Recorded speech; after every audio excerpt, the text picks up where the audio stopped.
আমার জীবনের সেরা খবর এটা। এই রকম খবর আমার জীবনে, এরকম আশ্চর্য খবর আর আমার জীবনে আমি কোনো দিন শুনিনি ভাই। পুতিন আসছিল আমেরিকা সফরে, তো এসে উনি যাওয়ার সময় ওনার মলমূত্র, পেশাব, যা থুতু যা কিছু আছে সব কিছু উনি আবার সুটকেসে ভরে ওনার দেহরক্ষীরা রাশিয়ায় ফেরত নিয়ে গেছে। ভাই রে ভাই, ও ভাই রে ভাই, এটা কি খবর!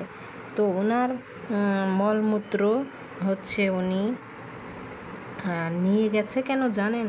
ওনার মলমূত্র পরীক্ষা নিরীক্ষা করে আমেরিকার বিশেষজ্ঞরা, গোয়েন্দা সংস্থা ওনার কি শারীরিক সমস্যা আছে এবং সেই শারীরিক সমস্যা ধরে ওনাকে মেরেও ফেলতে পারে, সেই সুযোগে উনি কোন ডাক্তারের কাছে যান, কি ওষুধ খান, সেই সব ওষুধের সঙ্গে খাবারের সাথে বিষ মিশিয়ে ওনাকে স্লো পয়জনিং করে মেরে ফেলতে পারে।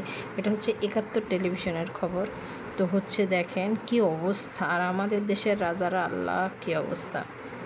এরা যেখানে সেখানে যেয়ে আসলে বসে পড়ে, আর এরা দেখেন এদের নিরাপত্তা কি, বড় লোকের বিশেষ কারবার, যে সে হচ্ছে আসলে মলমূত্র সঙ্গে করে নিয়ে গেছে সফরে গিয়ে পর্যন্ত। সেই সফরের টয়লেট, বাথরুম কোনো কিছুকে সে বিশ্বাস করে না।